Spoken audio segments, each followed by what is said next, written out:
পরমাণু সাবমেরিন থেকে ব্যালিস্টিক ক্ষেপণাস্ত্রের পরীক্ষা চালালো রাশিয়া। অবশেষে ছোট্ট ভুটানও একই কাতারে প্রকাশ্যে দখলদার ইসরায়েলকে স্বীকৃতি। মার্কিন সিনেটে বিশাল সামরিক বাজেট পাস, ৭৪,০০০ কোটি ডলারের প্রতিরক্ষা বাজেট যুক্তরাষ্ট্রের। খলিফা হাফতারের প্রতি ফ্রান্সের সমর্থন লজ্জাজনক, বলছে লিবিয়া সরকার। ইরানের পরমাণু সমঝোতা যেভাবে আছে সেভাবেই বাস্তবায়ন করতে হবে, বলছে রাশিয়া। মোদির বক্তব্যের পর দিল্লি জয়পুর অবরোধের ঘোষণা কৃষকদের। নাইজেরিয়া স্কুলে হামলার পর বহু শিক্ষার্থী নিখোঁজ। এবং সর্বশেষ থাকছে চীন থেকে ভারতে ডিসপ্লে কারখানা সরিয়ে নিচ্ছে স্যামসাং। আপডেট আন্তর্জাতিক সংবাদ পেতে চ্যানেলটি সাবস্ক্রাইব করে বেল আইকনে ক্লিক করুন। আমাদের ভিডিওতে লাইক দিয়ে আপনার মতামত জানান। পরমাণু শক্তিচালিত একটি সাবমেরিন থেকে 4টি ব্যালিস্টিক ক্ষেপণাস্ত্রের পরীক্ষা চালিয়েছে রাশিয়া। রুশ প্রতিরক্ষা মন্ত্রণালয় খবর নিশ্চিত করেছে। রুশ বাহিনীর প্রশান্ত মহাসাগরীয় নৌবহরে যুক্ত ভ্লাদিমির মনোমাক সাবমেরিন থেকে 4টি বুলাভা ব্যালিস্টিক ক্ষেপণাস্ত্র ছোড়া হয়। অখতস্ক সাগরের পানির তলের একটি অবস্থান থেকে এসব ক্ষেপণাস্ত্র ছোড়া হয় এবং ৫,৫০০ কিলোমিটার পথ পাড়ি দিয়ে সেগুলো সফলভাবে লক্ষ্যবস্তুতে আঘাত হানে। রুশ প্রতিরক্ষা মন্ত্রণালয় জানিয়েছে, ক্ষেপণাস্ত্রগুলোতে ডামি ওয়ারহেড ব্যবহার করা হয়। ভ্লাদিমির মনোমাক সাবমেরিন হচ্ছে বোরেই ক্লাস পরমাণু শক্তিচালিত সাবমেরিন। এ ধরনের সাবমেরিন 16টি ব্যালিস্টিক ক্ষেপণাস্ত্র বহন করতে সক্ষম। রাশিয়ার সামরিক বাহিনীর 4 দিনের মহড়ার শেষ দিনে গতকাল পরমাণু শক্তিচালিত সাবমেরিন থেকে এসব ব্যালিস্টিক ক্ষেপণাস্ত্র পরীক্ষা করা হয়। পশ্চিমা দেশগুলো রাশিয়ার মধ্যে যখন সামরিক উত্তেজনা বাড়ছে, তখন দুপক্ষের মধ্যে স্নায়ুযুদ্ধ শুরু হতে পারে বলে বিভিন্ন মহল থেকে পূর্বাভাস দেওয়া হচ্ছে। তখন মস্কো এসব ক্ষেপণাস্ত্র পরীক্ষা করল।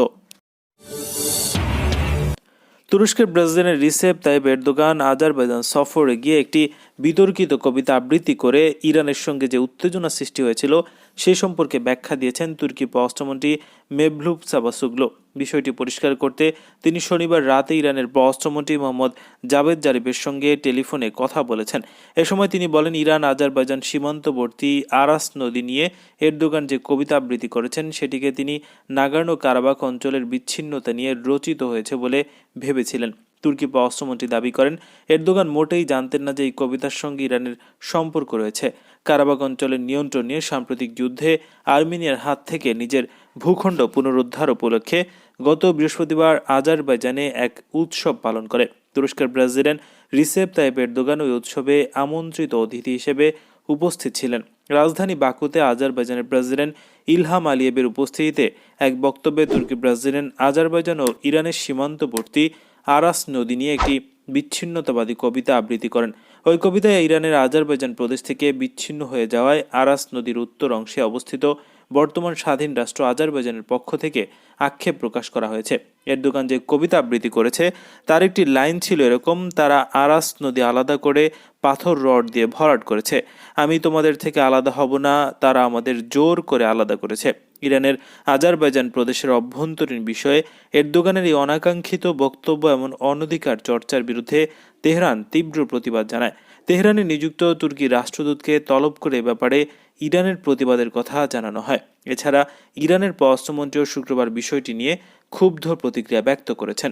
তুর্কি সরকারও আঙ্কারায় নিযুক্ত ইরানি রাষ্ট্রদূতকে তলব করেছেন। শেষ পর্যন্ত তুরস্কের পররাষ্ট্রমন্ত্রী দাবি করলেন যে এরদোগান না জেনেই ওই কবিতা আবৃত্তি করেছেন।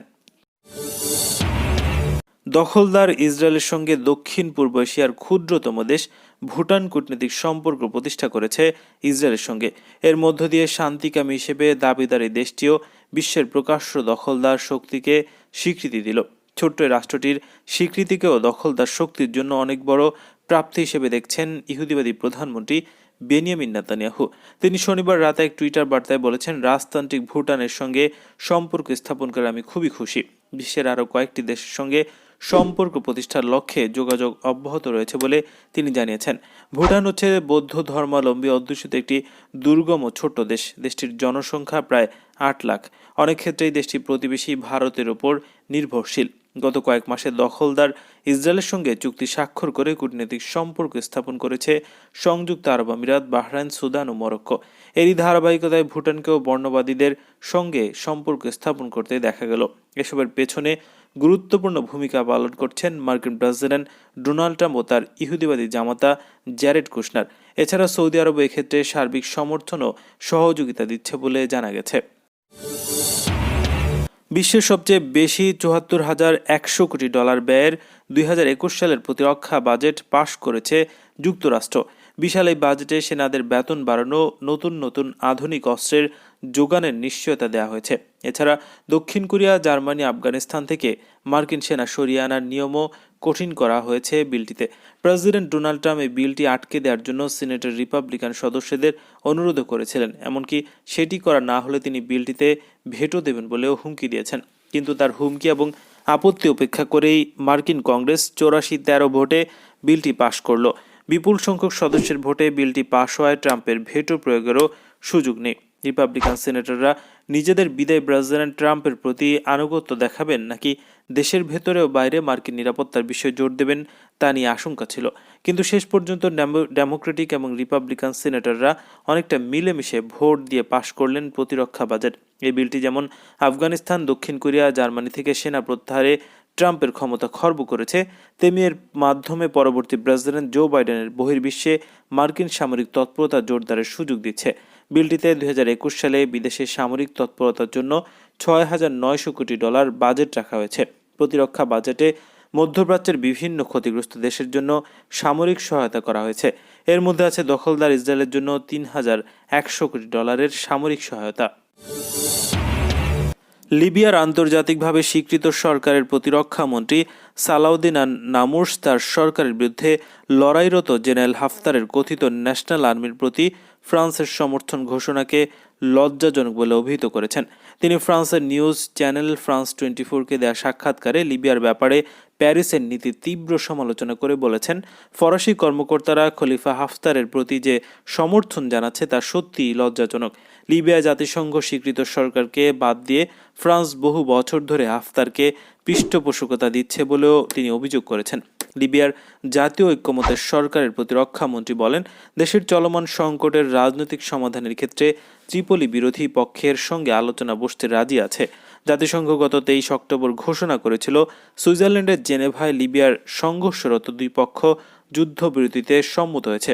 ২০১১ সালের সাবেক শাসক মোহাম্মদ গাদ্দাফির পতন হওয়ার পর আমেরিকা ও ন্যাটো জোটের হস্তক্ষেপে লিবিয়ায় ব্যাপক সংঘাত এবং রক্তপাত শুরু হয়। বর্তমানে দেশটিতে ত্রিপলি ভিত্তিক আন্তর্জাতিকভাবে স্বীকৃত সরকার এবং পূর্বাঞ্চলে জেনারেল হাফতারের নেতৃত্বাধীন আলাদা সরকার ক্ষমতায় রয়েছে। রাশিয়ার পররাষ্ট্রমন্ত্রী সের্গেই ল্যাভরভ বলেছেন, ইরানের পরমাণু সমঝোতা কোনো ধরনের পুনর্মূল্যায়ন ছাড়া যেভাবে আছে সেভাবে বাস্তবায়ন করতে হবে। এ বক্তব্যের মাধ্যমে তিনি জার্মান পররাষ্ট্রমন্ত্রী হেইকো মাস ও আমেরিকার নবনির্বাচিত প্রেসিডেন্ট জো বাইডেনের সংক্রান্ত বক্তব্যের বিপরীতে অবস্থান নিলেন।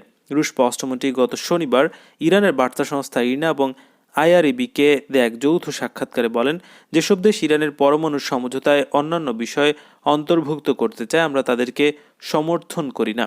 পরমাণু সমঝোতাকে পুনর্মূল্যায়ন করার বা তাতে অন্য কোনো বিষয় ঢোকানো উচিত হবে না। সম্প্রতি জার্মান পররাষ্ট্রমন্ত্রী হেইকো মাস বলেছিলেন, ইরানের সঙ্গে পরমাণু সমঝোতার চেয়ে বিস্তৃত চুক্তি সই করতে হবে যেখানে দেশটির ব্যালিস্টিক ক্ষেপণাস্ত্রের কর্মসূচিকে অন্তর্ভুক্ত করা যায়।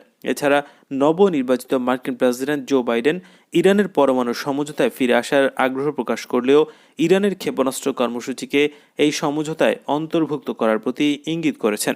তিনি বলেছেন, বিষয়টি নিয়ে তিনি এই সমঝোতায় স্বাক্ষরকারী ৩ ইউরোপীয় দেশ ব্রিটেন, ফ্রান্স এবং জার্মানির সঙ্গে আলোচনা করবেন।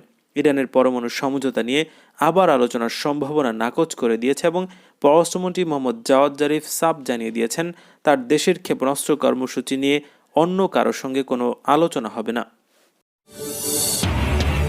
ভারতের কেন্দ্রীয় সরকারের নতুন কৃষি নীতির প্রতিবাদে দিল্লি জয়পুর মহাসড়ক অবরোধ করে ট্রাক্টর র্যালি বের করেছে হাজার হাজার কৃষক। শনিবার প্রধানমন্ত্রী নরেন্দ্র মোদী তার বার্তায় নতুন কৃষি নীতি নিয়ে উদ্বেগ দূর করার চেষ্টা করলেও কৃষকরা তা আমলে নেননি, বরং রোববার নতুন করে অবরোধের ঘোষণা দিয়েছেন কৃষকরা। এছাড়া সব জেলা প্রশাসনের সামনেও সোমবার বিক্ষোভ এবং অনশন করবেন তারা। ভারত সরকারের নতুন চালু করা 3টি কৃষি আইনের প্রতিবাদে দিল্লি ঘেরাও কর্মসূচি পালন করছে দেশটির লাখ লাখ কৃষক। আন্দোলনরত কৃষকদের সঙ্গে সমঝোতা করতে মঙ্গলবার সন্ধ্যায় সরাসরি আলোচনায় বসেন ভারতের স্বরাষ্ট্রমন্ত্রী অমিত শাহ। তবে এরপরও কোনো সমাধান সূত্র বের হয়নি। শনিবার ভারতের চেম্বার অব কমার্স অ্যান্ড ইন্ডাস্ট্রির 93তম বার্ষিক কনভেনশনে নরেন্দ্র মোদী দাবি করেন, নতুন প্রবর্তিত কৃষি আইনের ফলে কৃষকদের আয় বাড়বে। ওই আইনের কারণে কৃষি এবং এর সঙ্গে সংশ্লিষ্ট অন্যান্য খাতের মধ্যকার বাধা দূর হবে। কৃষকদের জন্য নতুন বাজার তৈরি হবে আর তারা নতুন প্রযুক্তি এবং বিনিয়োগ থেকে লাভবান হবেন। নাইজেরিয়ার উত্তর পশ্চিমাঞ্চলের কাতসিনা প্রদেশের একটি মাধ্যমিক স্কুলে সশস্ত্র হামলার পর বহু শিক্ষার্থী নিখোঁজ হয়েছে বলে আশঙ্কা করা হচ্ছে। পুলিশ এবং স্থানীয় 2 ব্যক্তি ব্রিটিশ বার্তা সংস্থা রয়টার্সকে জানিয়েছেন, শুক্রবার রাতে হামলার পর থেকে বহু মানুষ নিখোঁজ রয়েছে। তাদের অপহরণ করা হয়েছে বলে ধারণা করা হচ্ছে। শুক্রবার স্থানীয় সময় রাত 9:30টার দিকে স্বয়ংক্রিয় বন্দুকধারীরা কানকারা জেলার সরকারি বিজ্ঞান মাধ্যমিক স্কুলে ঢুকে পড়ে। পুলিশ পাল্টা গুলি ছুড়ে প্রতিরোধ গড়ে তুললে বেশ কিছু শিক্ষার্থী পালিয়ে যেতে সক্ষম হয় বলে এক বিবৃতিতে জানিয়েছেন পুলিশের মুখপাত্র গ্যাম্বো ইসা। পুলিশ জানিয়েছে, নিখোঁজ বা অপহরণ হয়ে যাওয়া শিক্ষার্থীর সংখ্যা নিরূপণ করতে এবং তাদের সন্ধানে সেনা ও বিমান বাহিনীর সঙ্গে যৌথভাবে কাজ চলছে। তাদের দাবি, বন্দুকধারীদের সঙ্গে গুলি বিনিময়ে কয়েকজন কর্মকর্তা গুলিবিদ্ধ ও আহত হয়। হামলার সময় স্কুলটিতে প্রায় 8 শতাধিক শিক্ষার্থী ছিল। হামলার পর প্রায় অর্ধেক শিক্ষার্থী নিখোঁজ রয়েছে। শনিবার সকালে উৎকণ্ঠিত অভিভাবক এবং নিরাপত্তা কর্মকর্তারা ঘটনাস্থলে পৌঁছলে বিশৃঙ্খল পরিস্থিতি তৈরি হয়। নাইজেরিয়ার প্রেসিডেন্ট মোহাম্মদ বুহারির বাড়ি কাতসিনা প্রদেশে। প্রদেশটিতে নিয়মিতভাবে মুক্তিপণ আদায়ের জন্য অপহরণের ঘটনা ঘটে। এছাড়া দেশটির উত্তর পূর্বাঞ্চলীয় এলাকায় ইসলামপন্থী উগ্রবাদীদের হামলার ঘটনাও বেশ নিয়মিত। চীন থেকে ডিসপ্লের কারখানা সরিয়ে নেওয়ার জল্পনা অনেকদিন ধরে চলছে। এবার সে অনুযায়ী পুরোপুরি প্রস্তুতি শুরু হয়ে গেছে। চীন থেকে ডিসপ্লের কারখানা ভারতে সরিয়ে নিচ্ছে স্যামসাং। উত্তরপ্রদেশে তৈরি হচ্ছে প্রতিষ্ঠানটির নতুন ডিসপ্লে কারখানা। উত্তরপ্রদেশ সরকারের পক্ষ থেকে বলা হয়েছে, নয়ডায় 48.25 বিলিয়ন রুপি খরচ করে ডিসপ্লে কারখানা তৈরি করার জন্য দক্ষিণ কোরিয়ার বহুমাত্রিক প্রযুক্তি প্রতিষ্ঠান স্যামসাংকে তারা সব ধরনের সহযোগিতা করবে। পাশাপাশি আরও জানানো হয়েছে যে ভারতকে একটি উৎপাদন কেন্দ্র হিসেবে তৈরি করতে প্রধানমন্ত্রী নরেন্দ্র মোদীর সংকল্পকে এগিয়ে নিয়ে যাওয়া হবে। এই মুহূর্তে ভারত বিশ্বের দ্বিতীয় বৃহত্তম স্মার্টফোন মার্কেট, যেখানে পরবর্তীতে আরও উল্লেখযোগ্য হারে বৃদ্ধির সম্ভাবনা রয়েছে। গত কয়েক বছরে এদেশে চীনা স্মার্টফোনের রমরমা ব্যবসা হয়েছে। পূর্ব লাদাখের গালোয়ানে সীমান্তে চীনের আক্রমণে কয়েকজন ভারতীয় জওয়ান নিহত হওয়ার পর ভারতে চীনা পণ্য বয়কটের ডাক উঠলেও এখনও পর্যন্ত ভারতে চীনের একাধিক স্মার্টফোন ব্র্যান্ডের সঙ্গে ব্যবসা করে যাচ্ছে। কিন্তু ভারতে স্যামসাংয়ের বাজারও খুব একটা খারাপ না। এই কোম্পানির বিভিন্ন ধরনের স্মার্টফোন ভোক্তাদের সহজেই আকৃষ্ট করতে পারে। ভারতের মধ্যবিত্ত এবং উচ্চবিত্ত 2 শ্রেণীর মানুষই স্যামসাংয়ের ভোক্তা। আর সে বিশ্বের দ্বিতীয় বৃহত্তম স্মার্টফোন মার্কেটে স্যামসাং বাজার ধরে রাখার চেষ্টা করছে। চলতি বছরের শুরুতেই কেন্দ্রীয় সরকার দেশে স্মার্টফোন প্রোডাকশন বিপুল হারে বাড়ানোর জন্য $6.65 বিলিয়ন মার্কিন ডলার আর্থিক অনুদানের ঘোষণা দিয়েছে। মোট 16টি কোম্পানি এই অনুদান পাবে। এদের মধ্যে রয়েছে স্যামসাং, অ্যাপল, ফক্সিন, উইস্টন এবং পেগাট্রন। শুক্রবার উত্তরপ্রদেশে সরকারের পক্ষ থেকে বলা হয়েছে, ভারতে কারখানা তৈরির জন্য 7 বিলিয়ন রুপি আর্থিক সুবিধা ভোগ করবে স্যামসাং। কারখানার জন্য জমি স্থানান্তরকরণে প্রদেয় ট্যাক্স থেকেও ছাড় দেওয়া হবে সংস্থাটিকে। আপডেট আন্তর্জাতিক সংবাদ পেতে চ্যানেলটি সাবস্ক্রাইব করে বেল আইকনে ক্লিক করুন। আমাদের ভিডিওতে লাইক দিয়ে আপনার মতামত জানান।